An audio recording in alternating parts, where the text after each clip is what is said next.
नमस्कार। चलिए आज की क्लास प्रारंभ करते हैं। आज की क्लास बीए थर्ड ईयर का सेकेंड पेपर है, जो कि issues of economic growth and development है। आज का जो टॉपिक है वो है आर्थिक समृद्धि एवं आर्थिक विकास। यानी आज हम आर्थिक विकास एवं आर्थिक समृद्धि के बारे में अध्ययन करेंगे। Economic development and economic growth. तो चलिए स्टार्ट करते हैं।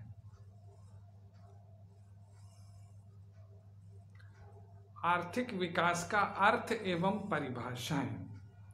जो आर्थिक विकास शब्द है ये एक व्यापक शब्द है। इसमें बहुत सी बातें शामिल होती हैं, इसलिए आर्थिक विकास की विभिन्न अर्थशास्त्रियों ने विभिन्न प्रकार से परिभाषाएं दी हैं। आर्थिक विकास की एक सर्व स्वीकृति परिभाषा देना सरल नहीं है, इसलिए हम आर्थिक विकास की जो परिभाषाएं दी गई हैं विभिन्न अर्थशास्त्रियों द्वारा, उन्हें 3 श्रेणियों में वर्गीकृत करके अध्ययन करेंगे। यानी जो विभिन्न अर्थशास्त्रियों ने आर्थिक विकास की परिभाषाएं दी हैं उनको हम 3 वर्गों में बांट करके अध्ययन करेंगे। तो पहला जो वर्ग है उस वर्ग में उन विद्वानों की परिभाषाएं आती हैं, यानी उन अर्थशास्त्रियों की परिभाषाओं को हम प्रथम वर्ग में रखते हैं जिन अर्थशास्त्रियों ने राष्ट्रीय आय में दीर्घकालीन एवं लगातार होने वाली वृद्धि को आर्थिक विकास माना है। इसमें कौन कौन से अर्थशास्त्री हैं? मायर एवं बाल्डविन, यंगसन और साइमन कुजनेट्स आदि। ये जो अर्थशास्त्री हैं इन्होंने राष्ट्रीय आय में दीर्घकालीन यानी लंबे समय तक एवं लगातार होने वाली वृद्धि को ही आर्थिक विकास माना है। प्रथम वर्ग में जो अर्थशास्त्री हैं वो ये कहते हैं कि आर्थिक विकास क्या है? आर्थिक विकास राष्ट्रीय आय में लगातार एवं एक लंबे समय तक होने वाली वृद्धि ही आर्थिक विकास है। तो इन अर्थशास्त्रियों ने राष्ट्रीय आय में दीर्घकालीन एवं लगातार होने वाली वृद्धि को आर्थिक विकास माना है। अब हम मायर एवं बाल्डविन की जो परिभाषा है उसे देखते हैं। डबल इन्वर्टेड कामा में आर्थिक विकास एक ऐसी प्रक्रिया है जिसमें दीर्घकाल में किसी अर्थव्यवस्था की वास्तविक राष्ट्रीय आय में वृद्धि होती है। यानी आर्थिक विकास एक ऐसी प्रक्रिया है जिसमें दीर्घकाल में किसी अर्थव्यवस्था की वास्तविक राष्ट्रीय आय में वृद्धि होती है। ये प्रोफेसर मायर एवं बाल्डविन की परिभाषा है। तो ये हुआ प्रथम वर्ग जिसमें हमने आर्थिक विकास की कुछ परिभाषाओं को रखा। अब है द्वितीय वर्ग, यानी इस वर्ग में उन परिभाषाओं को रखा गया है जो परिभाषाएं प्रति व्यक्ति वास्तविक आय में होने वाली वृद्धि को आर्थिक विकास मानती हैं।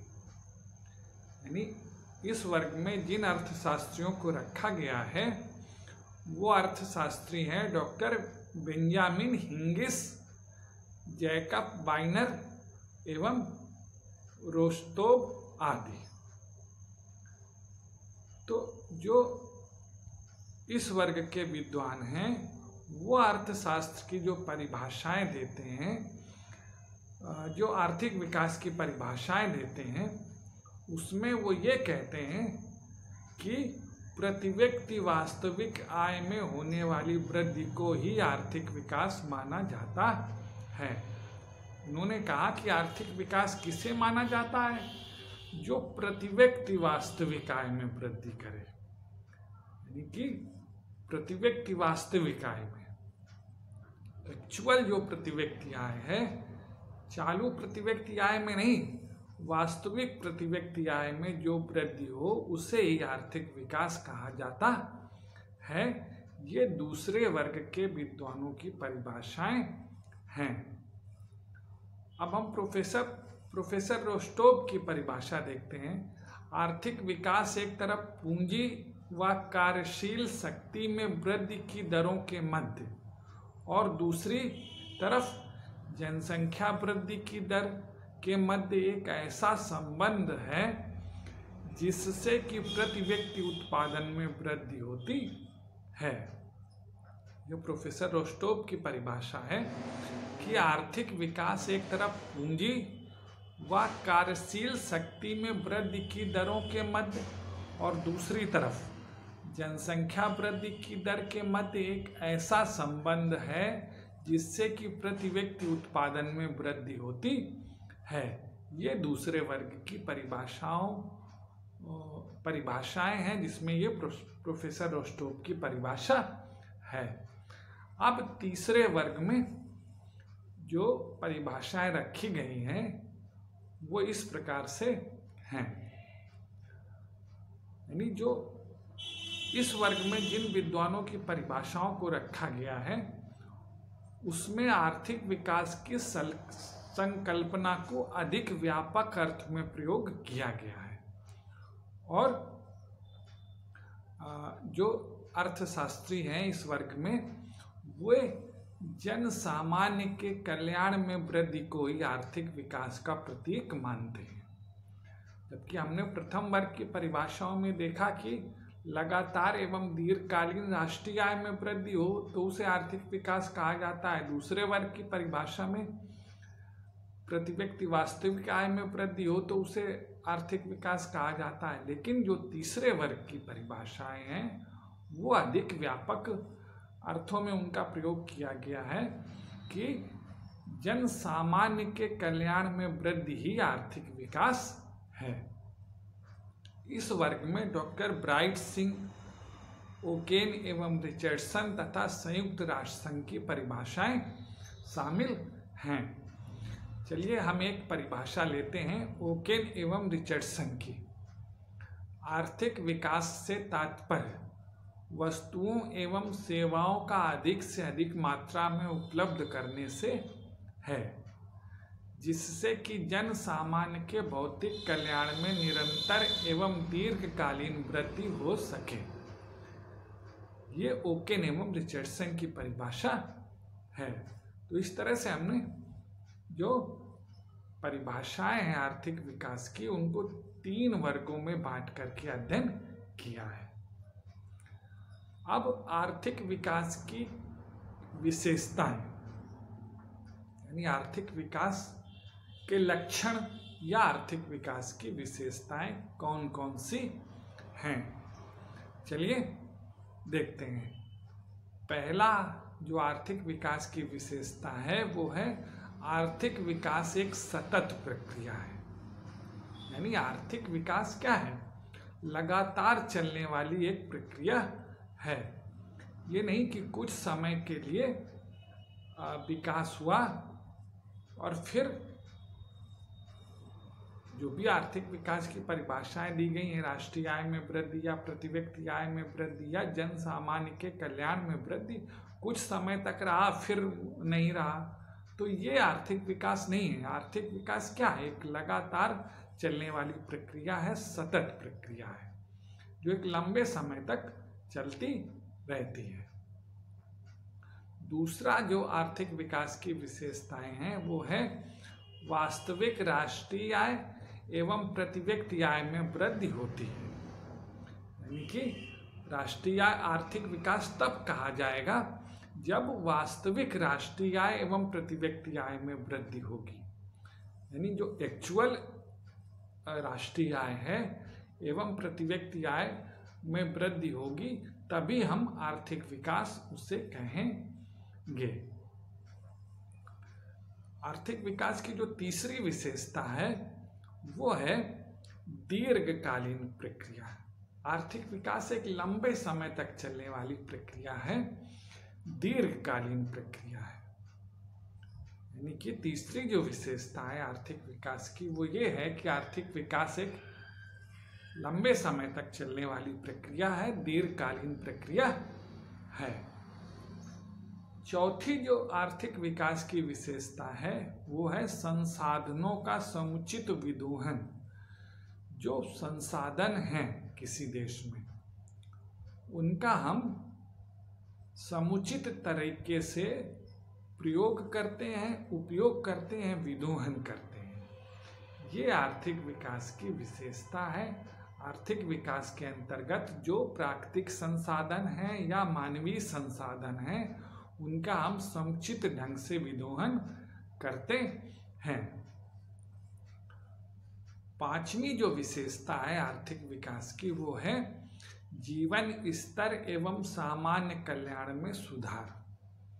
यानी कि आर्थिक विकास क्या है? आर्थिक विकास के अंतर्गत लोगों के जीवन स्तर में सुधार होता है और जो जन सामान्य है उसके कल्याण में भी सुधार होता है। ये आर्थिक विकास की पांचवी विशेषता है।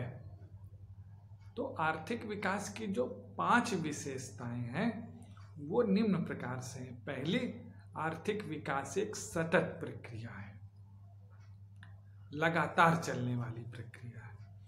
दूसरा, वास्तविक राष्ट्रीय आय एवं प्रति व्यक्ति आय में वृद्धि होती है। तीसरा, दीर्घकालीन प्रक्रिया, राष्ट्रीय आय एक लंबे समय तक चलने वाली प्रक्रिया है। अगला है जो चौथी है संसाधनों का समुचित विदोहन। इसमें हम जो संसाधन है वो चाहे प्राकृतिक हो या मानवीय हो उनका समुचित ढंग से विदोहन करते हैं। लोगों के जो 5वीं विशेषता है लोगों के जीवन स्तर एवं सामान्य कल्याण में सुधार होता है। तो ये आर्थिक विकास की विशेषताएं हैं। अब हम आर्थिक समृद्धि एवं आर्थिक विकास में क्या अंतर है इसके बारे में जानकारी करते हैं। आर्थिक समृद्धि जो शब्द है वो विकसित देशों के लिए प्रयोग किया जाता है। आर्थिक समृद्धि विकसित देशों के संदर्भ में यूज किया जाता है, जबकि जो आर्थिक विकास शब्द है उससे हम अल्प विकसित या विकासशील देशों के लिए प्रयोग करते हैं। तो इन दोनों में क्या अंतर है आइए वो हम देखते हैं। पहला जो अंतर है आर्थिक विकास एवं आर्थिक समृद्धि में, पहला है आर्थिक समृद्धि, आर्थिक विकास, आर्थिक समृद्धि विकसित देशों से संबंधित है, जबकि आर्थिक विकास अल्प विकसित देशों से संबंधित है। यानी जो आर्थिक समृद्धि है वो विकसित देशों से संबंधित है, जबकि आर्थिक विकास जो है वो अल्प विकसित या विकासशील देशों के लिए प्रयोग किया जाता है। ये पहला अंतर है। दूसरा जो अंतर है वो है आर्थिक समृद्धि नियमित घटनाओं का परिणाम है। यानी जो आर्थिक समृद्धि है वो नियमित घटनाओं का परिणाम है, जबकि आर्थिक विकास सृजनात्मक शक्तियों का परिणाम है। यानी कि जो सृजनात्मक शक्तियां हैं वो आर्थिक विकास का निर्माण करती हैं, जबकि जो नियमित घटनाएं हैं वो आर्थिक समृद्धि का निर्माण करती हैं। तीसरा जो अंतर है वो है आर्थिक समृद्धि स्थैतिक साम्य से संबंधित है। यानी आर्थिक समृद्धि स्थैतिक साम्य से संबंधित है, जबकि आर्थिक विकास प्रावेगिक साम्य से संबंधित है। यानी इसमें परिवर्तन होता रहता है, जबकि आर्थिक समृद्धि में परिवर्तन नहीं होता है। चौथा जो अंतर है आर्थिक समृद्धि एवं आर्थिक विकास में, वो है आर्थिक समृद्धि का अर्थ अधिक उत्पादन है। यानी आर्थिक समृद्धि में अधिक उत्पादन को ही आर्थिक समृद्धि कहा जाता है, जबकि आर्थिक विकास के अंतर्गत अधिक उत्पादन नवीन तकनीक और संस्थागत सुधारों के समन्वय से है। यानी जो आर्थिक विकास है उसमें अधिक उत्पादन के साथ साथ नवीन तकनीक का प्रयोग और जो संस्थागत सुधार हैं उनके तीनों के समन्वय से इसका अर्थ लगाया जाता है, जबकि आर्थिक समृद्धि का अर्थ केवल अधिक उत्पादन से लगाया जाता है। लेकिन आर्थिक विकास का जो अर्थ है वो अधिक उत्पादन, नवीन तकनीक और संस्थागत सुधारों के समन्वय से है। अगला अंतर है आर्थिक समृद्धि स्वाभाविक क्रमिक स्थिर गति वाला परिवर्तन होता है। यानी जो आर्थिक समृद्धि है वो एक स्वाभाविक अपने आप और क्रमिक और स्थिर गति वाला, एक उसी गति से अर्थव्यवस्था आगे बढ़ रही है, वो आर्थिक समृद्धि है और स्वाभाविक रूप से बढ़ रही है अपने आप। जबकि आर्थिक विकास क्या है? आर्थिक विकास प्रेरित एवं असतत प्रकृति का परिवर्तन होता है। यानी किसी के द्वारा प्रेरित, चाहे सरकार हो या अन्य कोई संस्थाएं हो, निजी संस्थाएं हो, उनके द्वारा जो प्रेरित है वो आर्थिक विकास है। और असतत यानी जिसकी स्थिर गति नहीं है, प्रावैगिक गति है, का परिवर्तन होता है। तो ये जो आर्थिक विकास एवं आर्थिक समृद्धि में हमने अंतर जाना। धन्यवाद।